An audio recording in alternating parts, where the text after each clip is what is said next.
how would you like to achieve your first million? And today we have David Flores Wilson joining us from New York. And David is the managing partner and Sinceros advises entrepreneurs and business owners in New York City on personal financial planning issues from formation to exit and beyond. Multiple time Investopedia top 100 financial advisor.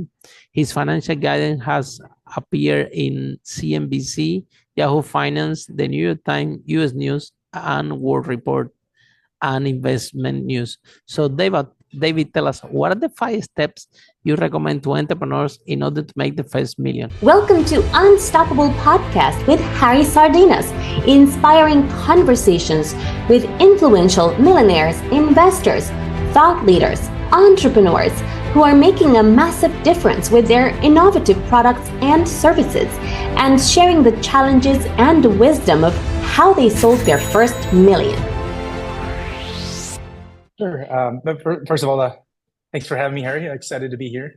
Pleasure. In terms of entrepreneurs and business owners, we always, recommend that business owners start with the end in mind, right? In terms of just get personally ready, get their business financially ready, get themselves financially ready, and and build the team with always sort of the exit in mind. And so when you have that mindset, you kind of build it right from the outset, right? And so that means, when you form the business, right? And so is this a business that you're going to sell, and you might need to form under a C Corp so you can qualify for a qualified small business stock, or is an LLC better for you? And so all that has to do with, looking out years into the future and kind of reversing back into, how you build the business now, and look at it from the personal and financial, as well as, sort of a business attractive and a business readiness perspective.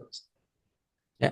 And then, so David, building from with the end point as the starting is usually with the entrepreneurs, they try to solve the problem for themselves, that they try to solve the problem for other people, and later they know they are kind of in business by accident.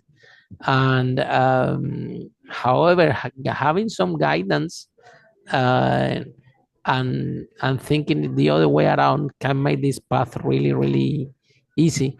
So what are the things that entrepreneurs should be focusing, and why planning is so important in order to have a successful business? Yeah, I think that financial planning for business owners and entrepreneurs, it's just different, right? And so it's not like someone who's collecting a W-2 and works at Google or Exxon or somewhere else, right? There are unique challenges that business owners have, and so we often encourage business owners to think through. Your business is not necessarily a mechanism for income. There's a value to the business, and so. And that value for some business owners sometimes can be, 70, 80, 90% of someone's entire net worth. And so how do we think of ways to increase the value of the business in different ways and reduce the risk? And so, implementing systems and processes. Yeah.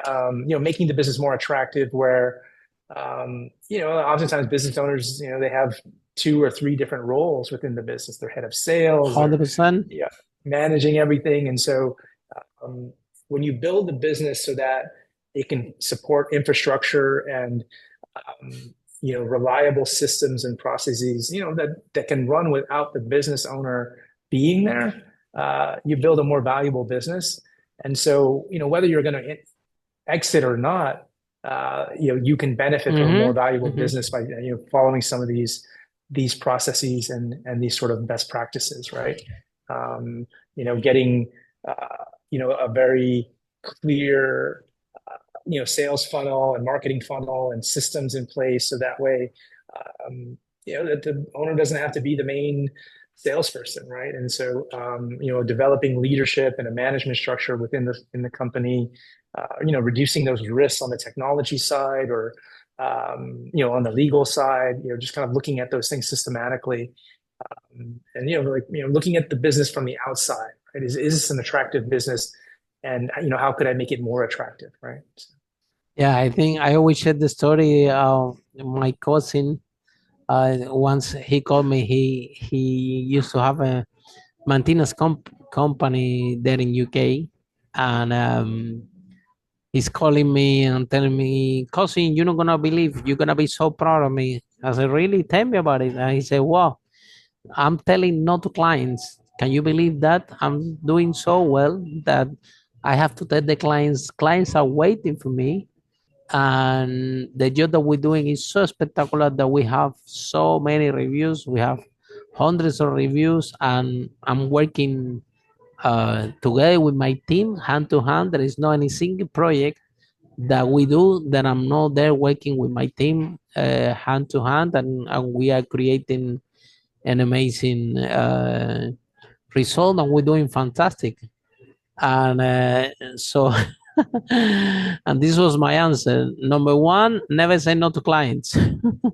And number two, if you keep going and working hand to hand with your team, you devalue your business. So the more you go and work hand to hand with your team, doing all these tasks and working with them, your business is going to worth less and less, because what it means is that they won't be able to create an excellent job without you. Yeah. So what something that kept seeing that like the paradise for small business owners, like wow, I have lots of clients that I even need to tell them to wait for me, and I'm working along with my team and everything. um, the truth is that this business is worth zero, because he won't be able to exit, he won't be able to scale it, because every single project he has to be there working Yeah. alone. So he inside of the culture of his company, he embedded that everybody works together with him, that he's one more of the workforce, and without knowing, right, it's actually building a business that it doesn't worth anything. That if he gets sick or something happen, that's it. Go out of Yeah. business. So David, in terms of, but how he doesn't know any better, right? He's actually calling me to tell me, you're not gonna believe, you should be proud of me. Look what I had done. If I used to be an employee, uh, he arrived to UK, and he started working for these people. He was actually the employee of these people, and now everybody works for him, right? So it seems from the outside that wow, he had done fantastic, but still is long way to go, David, in order to create a successful Yeah. business that you can exit. And this is a very common problem that we see among small businesses. So any tip or any, so what message do you have for those entrepreneurs out there? Say no to clients and working hand to hand with the team. This is really why you do business. I think you really touched on, I think, on the crux of something we see a lot, right? When you go from 0 to 1 million, it's a different set of skills and a way of operating a business than when you go from that 1 million 100%. to 3 to 5. 100%. And you know we often just encourage business owners that they really have to invest in themselves, right? In terms of just their skills as they kind of level up and they translate what they're learning into the business. And so, for some people, that's, they can join, different mastermind groups or entrepreneur organization, or just to be surrounded by other entrepreneurs, or, to listen to your podcast, right? Or like get some of these best practices, and have an information flow between other business owners, because most problems in the business world, they aren't necessarily new, right? In terms of, there's other people that have seen those issues, and how do you how do you scale a sales team, but this whole thing of like, okay, well, if you're saying no to clients, sometimes that's bad, sometimes that's good, right? Because if you haven't invested in the business and empower the team to be able to handle those things, that you're sort of stretched in a lot of different directions. That was the failure sort of planning kind of earlier, right? And again, um, that's the whole thing about business. It's just these little adjustments. We try things, some of them work out, and then we learn from it, and then we try something else. And eventually we get something that works, and then things are humming along, and and then something else breaks, right? So there's always a new problem in the business to address, and I think you just have to have an open. You have to have that mindset that that's and not get discouraged, right? When you kind of go from that 0 to 1, and and going from 1 to 5, it's going to be challenging. It's going to be a different set of issues, and Mhm. so finding the right team to bring around you, consuming all sorts of business best practices and management theory and strategies, um, at the same time, not trying to do too much, because I think that's a lot of times when people are kind of like, hey, we have success in this one vertical, and they kind of move out into parallel businesses, before they've really teased out and become sort of the best in class in that one vertical, right? So I think we're big fans of just people really doubling down on their niche, and so so when they do execute in that niche, they have so many reps, and that way they don't have to use as much time for that incremental new customer or client. So I think that there's sort of just a lot of different business practices in there, but I think that overall is that you got to surround yourself with people that can kind of help you level up, because there's going to be always a new challenge, and you got to sort of address these challenges proactively. On lending, the secret to go from 1 to 5 million, right? Because basically, exactly what you described, David, to go from 0 to 1 million, which is pro market fit, where we start this broadcast, the question. It's all about hustling. It's all about making the sale. It's all about finding the client that buy the product. It's all about what kind of product this client want, in what form they want it, how much they're willing to pay for it, how much of this we can sell. And all you are in all this mindset and all this mentality. But guess what? Guess what? Eventually, you're going to sell your million. And now is when the process of online start, because scaling up, I think, David, that entrepreneurs had to online everything they know and to start from zero, learning from scratch, because the 0 to 1 have really nothing to do with, I won't say nothing to do, but 0 to 5 million is completely different journey altogether than from 0 to 1, because Yeah. I mean, from 0 to 5 million, you don't depend on the client anymore. I mean, if you manage to Yeah. sell the first million, 0 to 1 million, somehow you have an indication that you know where to find the clients, and you're already selling your product, and you know how much they're paying for it. So you can you kind of are about to pass this barrier that you don't depend on the client anymore to have a business, right? Yeah. You So now the whole thing changed completely. It's more about leadership. It's more about procedures. It's more about effectiveness. It's more about processes. It's more about how can this team operate without me, without the founder. And so uh, what and of course, you pointed out something really powerful, which is the power of the mastermind. Something that I find out myself really, really valuable in my scaling up process, would actually open the world for me, because the in this part scaling up, the only thing that I was thinking scaling up, David, it was I remember to think, Harry, you have a small mess going on here in your property business. We managed to save 5 million, but when I was about 1 million in sales, I was kind of thinking, I have a small mess going on here, and if I expand this, what I'm going to expand is a big mess. So let me I hear you. let me think about this properly. And actually, it was a little bit of a bumpy ride. I did expand too fast, and we more than one time we have cash flows issues. Really. I stressed too much scaling up because I didn't know my one was a property business. And I thought that, okay, if I have 7 houses and I take 7 houses more, it's going to be 14, double the problem, double the salary, that will be fine. It didn't work like this. Because are you scaling up?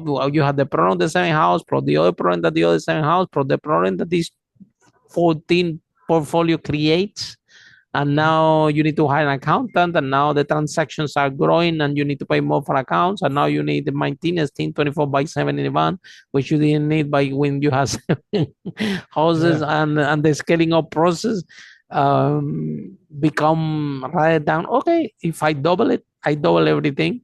It doesn't really work this way, David. So what Yeah, secrets no, do you you, have? What secret do you have for growing and scaling companies? One to it's five. interesting, right? Yeah, no, I think it's interesting, right?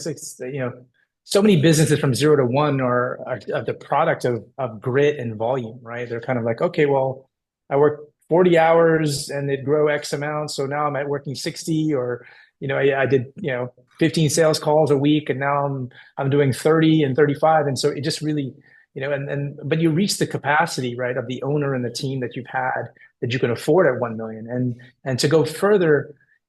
Usually we see it's people that have to those systems and processes that you sort of mentioned, but they've usually leveraged in some sort of way, right? And leverage to me means different things. It's not just sort of capital, but that is one thing, right? They kind of go out, they get outside investment. They definitely will need some for Yeah.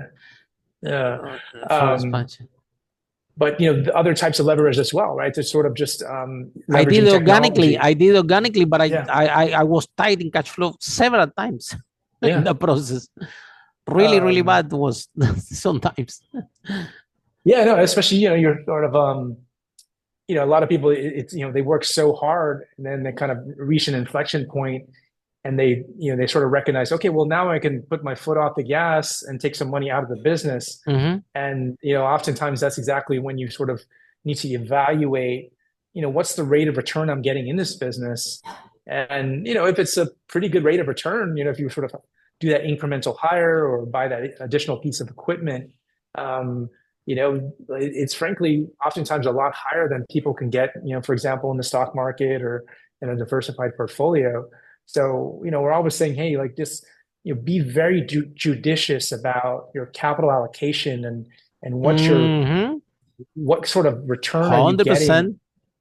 And then, when you found something, right, because sometimes it's just, it's just chugging along. People are doing certain things or trying different things. And all of a sudden, sometimes there could be a mispricing in the market, right? Whether it's, paid search, or, investing in labor, or a new equipment or something. And then all of a sudden the business owner can kind of say, okay, wow, I found something where I'm getting an outsized return by putting in a certain investment. But you got to stay in the game. So I think oftentimes it's watching your cash and having a good strategy around cash, and the right projections, reliable financials that you can sort of make really good decisions, hopefully in real time. You can translate results on a month-to-month basis, so that way you can know what's effective in terms of your marketing mix and where you're spending money within the business. And so that's another thing I would just say, is just to really having good data, and knowing what really moves the business in terms of KPIs. And so and then getting really good at these levers of using capital, hiring, technology, to sort of just put gasoline on an already growing fire, right, of the business. And so those are some of the things I'd recommend. Allocating finances, something that entrepreneurs we might think that could be something that that have logic, right? And you say, okay, if you have your business is making money, that means that the business is going well. So let's take all this money and reinvest in this business, and let's keep growing. However, David, this is my theory. Yeah, this is my theory says that if you have a traditional business, right, and you started making money, one of the things that you should do is actually find someone with your skills, somebody that have a finance and planning background, and have a consultancy how to allocate this capital effectively. The reason for that is because let's say if your business is making money, right, and now you're investing all this money in this business, you're investing and it's growing, and business is growing, everything goes well, but then guess what happened? COVID comes, drastic market change condition, rains a lot. Something can happen, and you can be out of business in 2 months without you even realize how fast the whole thing can go. And then you need to start all over again. Well, a more reasonable idea to explore would be something like, David, let's say I'm making money in my business. With that money, I go there and I buy an asset. Let's say it could be a property or could be something that give me cash flow. Yes. And then what happened with this cash flow that this asset is giving me, I can take this money to use it for marketing, to use it for anything that I have in my business. Then when my business make more money, then I'll get access to another asset that produce me cash flow, produce me some income. So if something drastic happen, and for any reason you go out of business, at least you need to start from zero. You have all those vehicles that you plan effectively, and you diminish your risk. So, what is your view, your point of view in what I share, and or how do you what would be the process that you advise to our listeners in order, yes, you're an entrepreneur, your duty is to grow your business from 0 to 1 and then from 1 to 5, and to keep scaling up, but how you manage your risks financially? Because before the broadcast we we have a chat and we were discussing that it's not about making the first million, it's also about keeping it. And I think that it's more harder to keep the million than to actually make it. So, David, how they can, what advice or what do you, in your experience, what entrepreneurs can do in order to at least understand also that making the first million or growing from 0 to 1, growing to 0 to 5, that might look amazing. That might look that that's your dream that you want to achieve, and but you will realize that once you get there, you're gonna have a huge second problem to deal with, which is keeping it. Yeah. And Absolutely. Yeah. which I is think that harder than making it, in my opinion. So, David, what entrepreneurs can do? yeah. Any piece of advice? So yeah, that's an important point. I think that oftentimes when we work with business owners, they have sort of a plan in terms of, okay, well, they want to exit their business in a certain amount of time and get Y amount from it, and so that's sort of one plan, right? It's like, okay, well, we make this asset and we try to get the business owner to make it more and more valuable and more attractive. But there's a potentially a parallel track as well, right?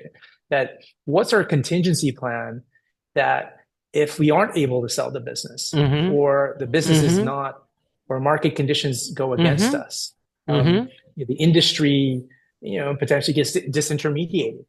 And so for some business owners, and of course, it depends on their preferences and their skills and the nature of their business, and as well as their age, right? In terms of, who supports them and who's they have a family to support and what they sort of want in terms of other goals and legacy and all sorts of things like that. But for some of them, it makes sense. Okay, well, we evaluate the rate of return within the business, and when it gets down to sort of a certain point, we're like, okay, well, maybe it makes sense to switch a little bit and have this allocation of that capital budget to prevent against that, potential, worst case scenario in the business, whether it's a COVID or a recession or other things. And so that they do have options and they do have financial freedom growing separate and aside from the business. And so, because we work with a lot of serial tech entrepreneurs, and they're essentially oftentimes like, they want to create these life-changing businesses, and they go all in. They take below market salaries, and often so they can do that because they have when it doesn't work, they have the network. They know potential angel investors for the next venture, 100%. And they've done the work and they've invested in themselves that they actually, if this one doesn't work out, they can keep going. But even them, like they are, sort of investing on the side, kind of building up that diversified portfolio, have a huge emergency fund, putting a lot down, for example, if they do buy real estate. I think you mentioned that real estate strategy of like, for certain types of businesses, maybe it makes sense for like, forget about the business, renting an office or the physical plant. Maybe you go buy it personally. You take those deductions on 100%. depreciation, and then you rent it to the business at market. And so that way you have can even buy the place that you have the business, right? Yeah, exactly. And then, if you do sell the business, well, then, some buyers are going to want to buy that real estate. Others are not going to want to buy that real estate. And so you can continue to earn that income. Beautiful. And as you know, so, real estate is such a tax advantage income stream. But it isn't right for everyone, right? Because, real estate is real work. Sometimes it's not necessarily just passive, right? So it's just one of those things. But yeah, that's another great strategy. The important thing is for business owners to kind of look at these different things and what applies to them, right? And so, that strategy doesn't always work, depending on that person. For example, managing real estate, you got to have the network to, do those repairs and renovations and, do the cleaning and maintenance and all those things. And, some people just don't want to handle that, right? So, and, you can use a management company, but then it'll eat into your margins as well. And so, all sorts of different strategies. But I think you're really getting to that crux of like, okay, like run a parallel strategy and, as you're sort of building the business as well as sort of building this outside wealth. And sometimes you'll just put more in the business. And other times you're like, you know what, it's time to put a little bit more in this sort of more diversified outside wealth. And I think those conversations people can have with the team that they build, that's looking at their personal finances, their CPA, their attorney, their financial planner, that can be super helpful. So. Yeah, preparing the business to exit. I think that most of the entrepreneurs, they're not even, they don't start the business thinking that they actually have to exit. And some entrepreneurs also have a dream that it actually doesn't work out because maybe they are parents, right? And maybe their dreams is that they want to pass the business to the children, but now the children don't want this business. So now the whole world collapsed for them, and they have to start to prepare this business to exit. And somebody shared in previous podcasts here that an entrepreneur was offered a large sum of money for his business, and it was really, really good price. And then the guy doesn't want to sell it. And he's saying, well, I need to think about this. I need to think that. They give him a little money. And all the advisors around then said, no. This is a very good price. This is actually very good valuation that they're giving to you. It's more than fair. We should take the deal.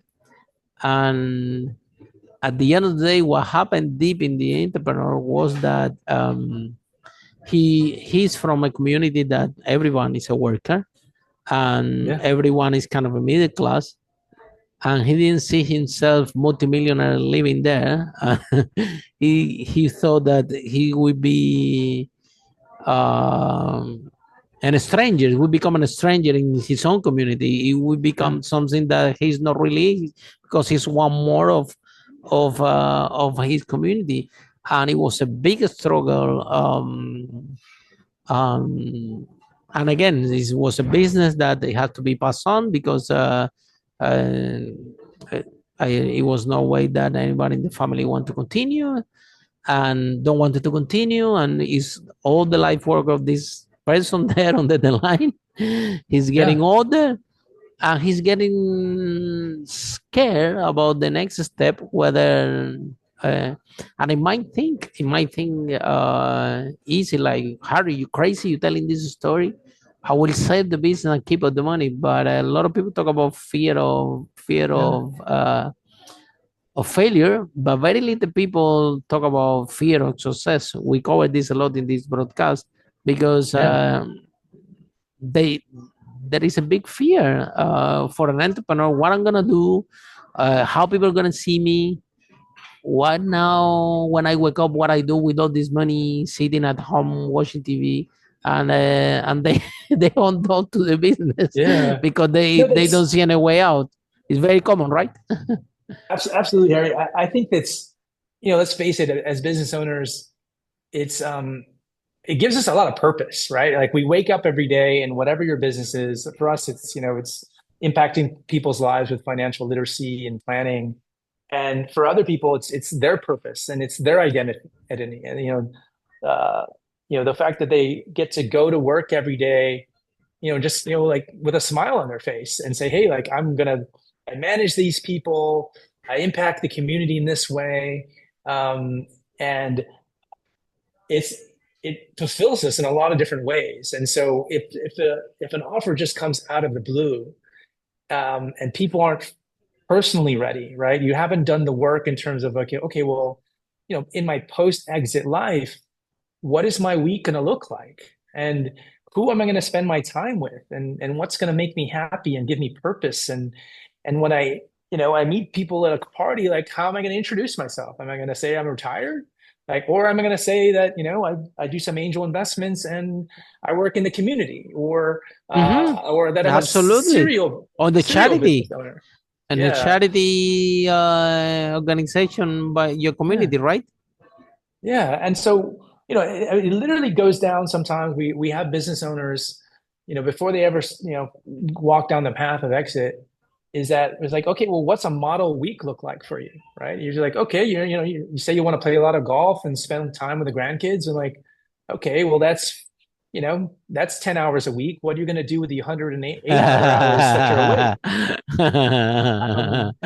And They can so, do a podcast. It's a lot of fun.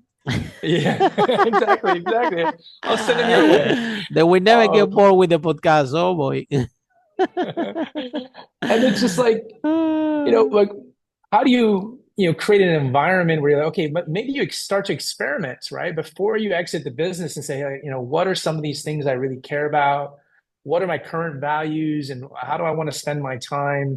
And then start to experiment. And you're saying you want to be in the community, but you're not on any nonprofits boards now, right? Like, well, okay, let's start that. Let's start that process now and start the volunteering now to see, what issues you care about and what organizations that you want to support before you sort of just say, hey, by the way, I want to sell my business and then use this pile of money and kind of, make grants and donations and contributions. And so, doing the work it's hard work, right? Just like, getting people personally ready, because it's a very it's a stressful time when people sell their businesses, and so many people regret the decision to sell their business, whether it was a big payout or not. And I think some of that actually could be solved through the different channels, right? I think that whether you sell it to private equity or a financial buyer or strategic buyer or gift it within the Definitely, family. who's buying, we want you as advisor anyway. Yeah. At least to ask you questions. So you see, Yeah. if you want to be. Yeah. Anyway, David, the truth is that we have to let it go. Yeah, I remember when I wrote Yeah. my first book. When I didn't wrote it, my girlfriend Lily ghostwrote it for me. Yeah. But anyway, when I was we were producing the book, I remember that we didn't want to let it go.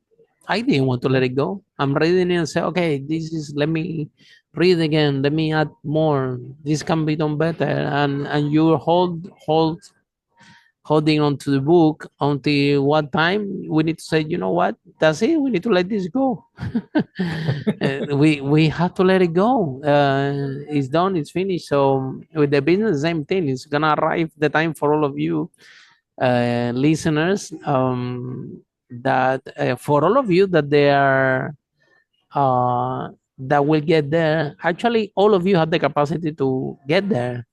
Is remember what we always share in this broadcast: being an entrepreneur is a skill. The more you practice, the better you become. Yeah. Yeah. If you get bored of practicing, then you can find a job. In the meantime, this is how it is. Some of you will get there faster. Some of you will get there slowly, but eventually, all of you will arrive there. Um, but um, but the business have a large chance to don't outlast you. That's one thing. And if outlast you, and you can prepare for exit, and you can move on to the next thing and give a space Yeah. to somebody to actually with more skills to grow. Because as I think that David, a lot of role models that you see there, like for example, these tech entrepreneurs, right? They have become a billionaire, right? And everybody have the idea, oh, you see, I built my business and I'm gonna become a billionaire and the whatever. But these are really rare cases. Yeah. How the dynamic actually works is that you're good on what you're good. Some people are good to 0 to 1. People in this podcast, they have come, you will see they are amazing in 0 to 1. There are other people that are amazing 0 to 5, other people 5 to 10, other people 10 to 100 million, no? Yeah. And there were people that have attended to the podcast, which is 100 million to a billion, and this is the thing that they are good. So if you talk to these people about 0 to 1, they don't understand. It's like you speaking Chinese with them. They really don't understand what what you're talking about, because Yeah. their thing is 100 million to a billion. This is what they specialize. So at the end of the day, the more your business grow, the large chance you have that you will become obsolete in your own business. And teams with expertise, with experience will actually take over, and you need to most of the time you need to let that go, because it's for the good of their own business, right? Yeah.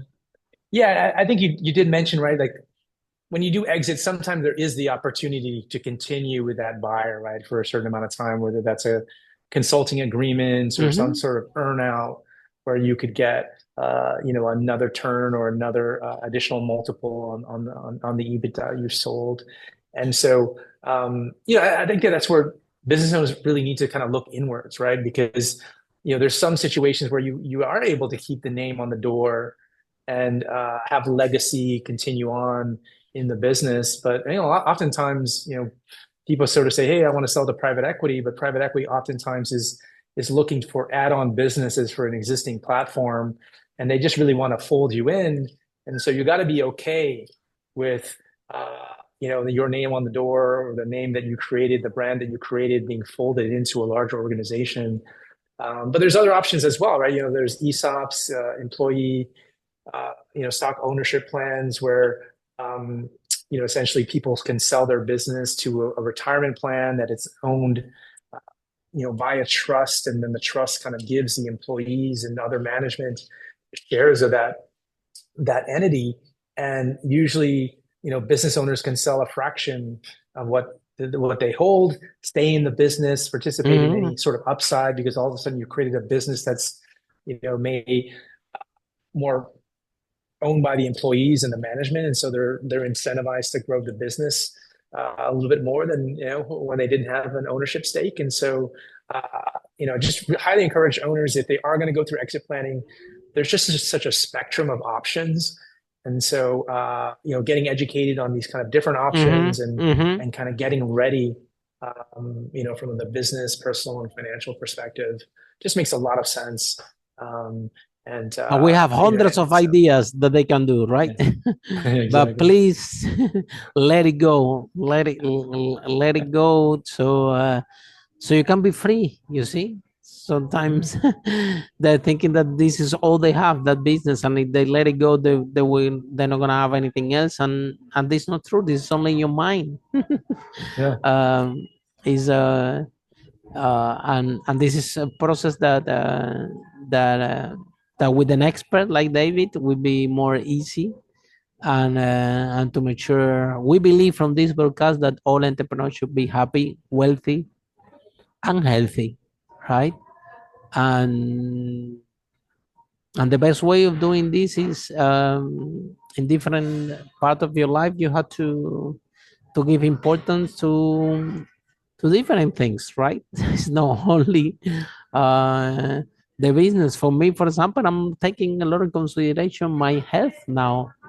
Moment, you see, I'm doing a lot of exercise, I'm eating well, and it comes to who's gonna thought that be healthy is gonna be a priority for me. It's a Is process, somebody, right?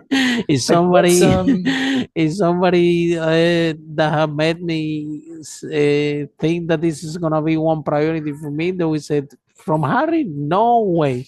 You see, but time passes as you're an entrepreneur. I've been 18 years as an entrepreneur, so we start to see things different. You see, I remember when I started my business that you spend, 14 hours without sleep, and you were a hero, like, wow, look how hard he's working. And now I'm thinking there's no way for any business in the world that I'm gonna be 16 hours without sleeping that much in my head. You know what I mean? So things change and in the life of the entrepreneur, and we have to embrace it because life goes on, and everything continues. So, David, if somebody's in love with our conversation, they want to find out more about you, how people can find you, how this process works. Can you share a little bit? Sure.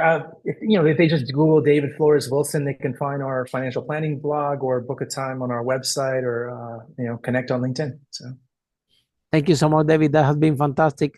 Yeah. And for all of you following the broadcast, our next episode of Unstoppable, how brave entrepreneur like David break that wall, achieve the first million. Bye for now.